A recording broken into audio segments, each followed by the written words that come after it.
We have gotten a very brief statement from the White House about the call that took place between Biden and Prime Minister Netanyahu today. They said they discussed the latest developments in Israel and Gaza, including the situation in Rafah and efforts to surge humanitarian assistance to Gaza. They say a readout is forthcoming. We have not gotten that readout yet. But what do you hope was communicated by President Biden to Netanyahu on this call? And how do you expect that, frankly, any communication from the U.S. president right now is being received on the other end?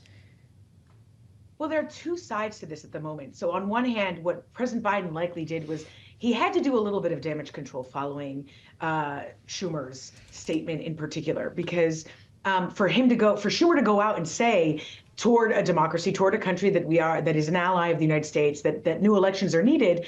I'm not one to repeat or parrot Netanyahu's talking points, but that is not the norm for the United States in foreign policy when dealing with a democratic government and a democratic friend in particular. We do say occasionally that elections are needed in countries, but that's where we've seen there to be not free and fair elections, or that there's a dictator, an authoritarian who's not respecting democracy or elections or that kind. So to say in this context is not the way you work with a country like Israel. It's certainly not how you're going to get the Israeli government to cooperate with you, which is Biden's #1 goal. So on one hand, he probably had to do some damage control, and on the other, he had to press really hard and say, listen, Bibi, you're putting me between a rock and a hard place. I want to help you. I've been supporting you. We've been very clear about that. But your behavior is going to cause a problem for me on Capitol Hill. And that problem could be very real. It could result in a halting of aid or less aid or conditional aid. And so therefore, you got to work with me, and we have to work on what's happening in Rafah. This is how we see what's going to happen in Rafah if you invade right now. And it would be catastrophic, as we know. We've talked about it together, about the fact that you have about 1.4 million Gazan refugees who've sought refuge there. And without a clear plan, it's hard for the U.S., for us as your friend, to back you up. So that's probably two sides of the conversation he had with Bibi.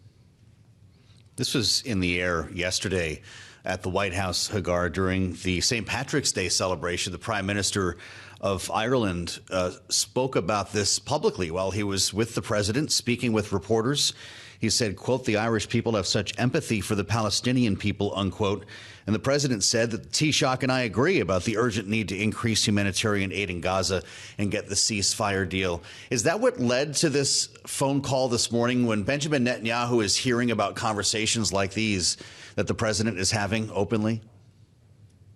Well, from what I understand from my friends in Washington, this is the situation in Rafah and the humanitarian situation in general in Gaza is top of mind for the Biden administration. This is something that they're actively working on a daily basis. They have people traveling to Israel regularly, trying to press the Israeli government on the need to open more routes, to get more humanitarian aid in, to inspect things faster, to open a maritime route, things of this kind. And so I don't know that itself was what precipitated this call. I think in general you have regular communication, but when you see the situation you have now, you have the UN saying that people are in danger of death because of famine, and that it is an emergency. And you've got the U.S. airdropping aid, which we both know is the most inefficient and expensive way to do this, which only reflects how desperate the U.S. government is to try and send some help in. Then that's all of that together is likely what precipitated this.